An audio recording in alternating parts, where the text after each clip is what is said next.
Maintenant, on va entrer dans une famille de méthodes un peu différentes qui vont apporter certaines améliorations par rapport à celles qu'on a vues précédemment, puis qui vont être utiles, encore une fois, dans le contexte où on a des lois desquelles on veut échantillonner qui sont un peu plus difficiles. Un des problèmes, donc on va revenir à l'approche où on veut générer des échantillons. Okay? Et un des problèmes de la méthode de rejet, comme on l'a dit, c'est qu'en fait, on rejette beaucoup d'échantillons. Un autre problème aussi, en fait, c'est que à chaque fois qu'on revient à la fameuse étape 1, en fait, on n'utilise pas on n'apprend pas de ce qu'on a fait précédemment. En fait. On recommence le même processus en espérant que par chance, on va enfin obtenir un échantillon qu'on ne va pas rejeter. Okay. Donc, ça fonctionne particulièrement mal en haute dimension. C'est-à-dire que dans ce cas-ci, le nombre de rejets qu'on va faire va être particulièrement élevé lorsqu'on va être en très haute dimension, c'est-à-dire que mes vecteurs Z, desquels je veux échantillonner, vont être des très grands vecteurs.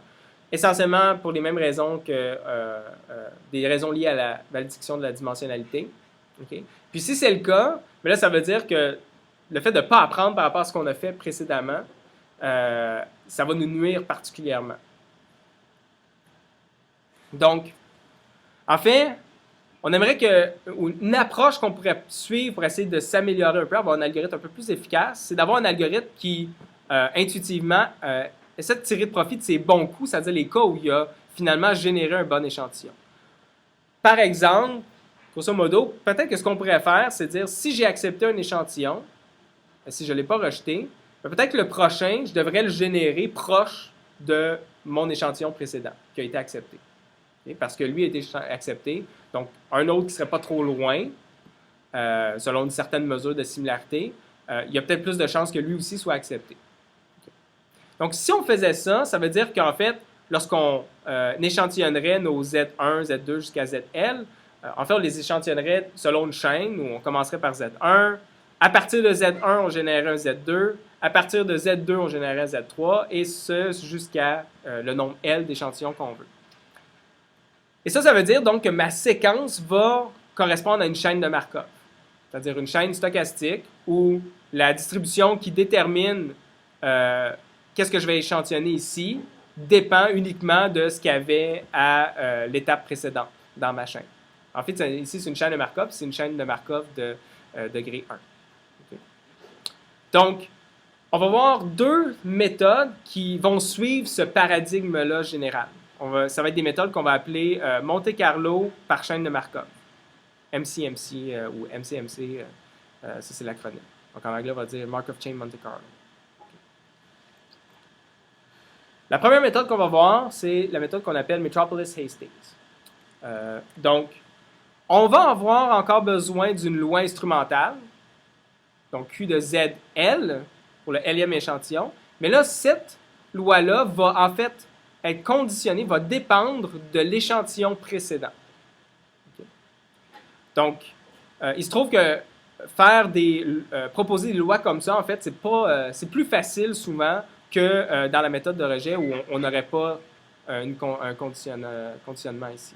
Donc, par exemple, on pourrait dire, ben ça va être une gaussienne centrée en ZL-1, par exemple. C'est un choix qui est simple et qui est souvent utilisé en pratique. Donc, l'algorithme de Metropolis Hastings, qu'est-ce qu'il va faire? On va échantillonner une proposition que je vais appeler Z étoile. On l'échantillonne de ma loi instrumentale. Et là, avec une certaine probabilité, je vais accepter Z étoile. Cette probabilité-là, je l'appelle A de Z étoile et ZL-1. Donc, la probabilité d'accepter un échantillon Z étoile, ça va dépendre à partir de quel échantillon précédent j'ai proposé Z étoile. Et ça va être l'expression qu'on voit ici. Donc, ça va être le minimum entre 1. Pourquoi? Parce qu'une probabilité, il faut que ça ne peut pas être plus grand que 1. Okay? Donc, le minimum entre 1 et cette expression-là ici. Donc, on va aller par étapes. Pour l'instant, ignorer cette partie-là ici. On va juste considérer ce ratio-là. En fait, ce qu'on a ici, c'est comme le produit de deux ratios. Le premier ratio, c'est quoi? C'est P tilde de Z étoile divisé par P tilde de Z L-1. Donc, c'est le ratio de la probabilité selon la vraie loi P qui nous intéresse, de mon nouvel échantillon, Z étoile, que je propose, par rapport à l'échantillon précédent. Donc ça veut dire que si la probabilité du nouvel échantillon est plus grande que le précédent, je vais avoir un ratio qui est plus grand que 1. Fait que je suis en train d'augmenter la probabilité, finalement, d'être accepté. Okay? Puis si c'est même, si toute l'expression est plus grande que 1, c'est sûr que je l'accepte. Donc ça veut dire que si ma nouvelle proposition se déplace dans une région de l'espace qui a des plus grandes probabilités, je vais favoriser ces déplacements-là.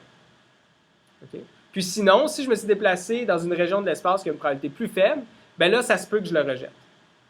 Puis la probabilité de le rejeter va déterminer par cette expression-là. Et donc, dans l'expression, tu as ce ratio-là ici. Tu as un deuxième ratio. C'est en fait, donc ça ici, cette partie-là, c'était quoi la probabilité de générer Z étoiles à partir de mon échantillon précédent. Puis en haut, au numérateur, c'est l'inverse. C'est la probabilité d'avoir été dans l'autre sens. D'à partir de Z étoiles, d'avoir proposé ZL-1. Okay. Donc, ça, je n'ai pas vraiment une super bonne intuition à vous donner pour expliquer pourquoi ça, c'est là. Puis, l'idée, en fait, c'est que si on a une distribution qui n'est pas symétrique, qui a tendance à favoriser des déplacements dans une direction versus d'autres, bien, tu veux corriger par rapport à ça. Puis ça, c'est la correction à appliquer. Mais il se trouve que souvent en pratique, on va utiliser en fait des distributions, des lois instrumentales qui vont être symétriques. Donc le cas que je mentionnais, on utiliserait une gaussienne centrée en la valeur de l'échantillon précédent. Mais dans ce cas-ci, c'est juste la distance entre ZL et ZL-1 qui est importante pour déterminer c'est quoi la probabilité de ma loi instrumentale. Puis la distance est symétrique, fait que ça va être égal à ça en fait. Okay? Les deux vont être égaux. Donc dans ce cas-ci, ce terme-là, il s'annule parce que tu vas avoir le même terme en haut et en bas. Et ça, en fait, cette version plus simple de l'algorithme, c'est l'algorithme seulement de Metropolis. Si vous voyez juste l'algorithme de Metropolis, c'est le cas où finalement, qui correspond au cas plus général de Metropolis-Hastings, mais on a une loi de proposition qui est symétrique. Donc, je détermine est-ce que j'accepte Z étoile. Puis si je l'accepte, ben, le ZL, mon L'ième échantillon, ça va être Z étoile. Mais si je ne l'accepte pas, ZL, ça va être encore ZL-1. Et je vais retourner ZL. Donc ça veut dire que dans ma séquence, lorsque je rejette, en fait, je ne vais pas recommencer. Je vais retourner le même échantillon. Donc il va y avoir certaines répétitions dans ma chaîne. Il va y avoir une certaine corrélation entre mes éléments dans la chaîne. Okay. Et ça, même ça peut paraître comme un problème, mais intuitivement, ça veut dire quoi? Ça veut dire que si je faisais un estimateur Monte-Carlo avec cette chaîne-là, ben, j'aurais des échantillons qui seraient là plus souvent, donc leur poids dans l'estimateur Monte-Carlo serait plus élevé. Donc, ça commencerait à ressembler un peu intuitivement à du important sampling. Puis, en termes d'estimer justement une espérance, c'est pas nécessairement un problème qu'il y ait des échantillons qui se répètent comme ça. Donc ça, c'est une étape de Metropolis-Hastings, c'est de passer de, mettons, de Z1 à Z2 ou de Z2 à Z3. Je dois faire ces trois étapes-là ici. Le choix de la loi de proposition, donc ou la loi instrumentale, Q de ZL, sachant ZL-1, est encore une fois important. Il y a une condition importante à satisfaire, en fait, pour démontrer que cette procédure pour générer l'échantillon est valide.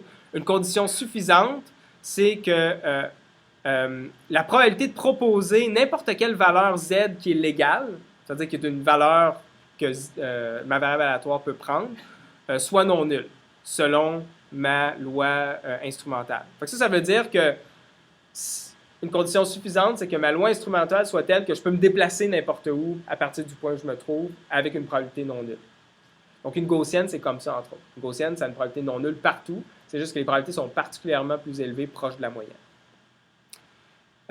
Donc un choix qui est courant, justement, pour la loi instrumentale, c'est de prendre une gaussienne centrée en l'échantillon précédent. Puis là, dans ce cas-ci, donc ça, c'est la moyenne de ma gaussienne, bien, la matrice de covariance va jouer un rôle. Si j'ai une petite covariance, donc si ma gaussienne est très concentrée autour de ZL-1, ça veut dire que je vais faire des déplacements qui sont très lents. Donc ça veut dire que ma chaîne d'échantillons ne va peut-être pas couvrir bien toute ma distribution. Okay? Puis il va se concentrer juste sur une sous-partie, donc pas bien refléter ma bonne loi. Puis à l'inverse, si j'ai une grande covariance, bien là, je vais pouvoir faire plus de poids. Il y a plus de chances que je couvre bien toute ma distribution P qui m'intéresse. Mais il y a aussi plus de risques que je n'accepte pas parfois des échantillons. Okay? Donc, il y a une espèce de compromis à faire entre faire des pas qui sont petits, mais où j'ai plus de chances d'accepter, faire des pas qui sont, mais dans ce cas ça veut dire que je vais peut-être pas bien explorer mon espace, ou faire des pas qui sont plus grands, donc j'ai plus de chances de bien explorer, mais ça se peut en fait que souvent je reste pris à la même place puis que j'accepte pas souvent. Donc, ça c'est un exemple de l'exécution de l'algorithme Metropolis-Hastings. Dans le cas où la distribution P, c'est une gaussienne, avec une certaine matrice de covariance, on voit qu'il y a une covariance positive entre cet axe-ci et cet axe-là. Okay. Et là, ce que vous avez en vert, c'est la chaîne des Z. Puis en rouge, c'est des propositions qui ont été rejetées. Donc, par exemple, quand j'étais à ce point-ci, une des propositions qui a été faite, donc la distribution, la loi instrumentale dans ce cas-ci, là, de laquelle on fait une proposition, ça se trouve être une gaussienne avec une covariance qui est relativement petite. Dans ce cas-ci, il a proposé ce point-là. Puis là, on voit qu'on s'est éloigné pas mal de la moyenne, puis on est passé outre une des courbes de niveau de ma loi gaussienne. Donc, j'ai diminué finalement. La probabilité de ça, selon ma gaussienne, est bien plus petite que la probabilité de ça. Et à cause de ça, on l'a rejeté, dans ce cas-ci. On aurait pu l'accepter. Il y avait une probabilité de l'accepter, mais elle était relativement faible, telle que dans ce cas-ci, elle a été rejetée. Donc, on voit qu'on se déplace comme ça, puis une fois de temps en temps, on fait des déplacements qui sont rejetés, puis on revient. Là, dans ce cas-ci, la gaussienne, sa matrice de covariance pour la loi qui propose des nouveaux échantillons, a été choisie de façon à ce qu'on se déplace quand même assez bien dans tout l'espace. Si ma matrice de covariance avait été tout petite, ben peut-être que j'aurais eu juste une trajectoire qui aurait été prise ici et qui ne se serait pas déplacée. Là, on n'aurait pas eu de bons résultats. Donc, de bien choisir, dans ce cas-ci, par exemple, la covariance, ça va avoir un impact important sur les résultats qu'on va obtenir.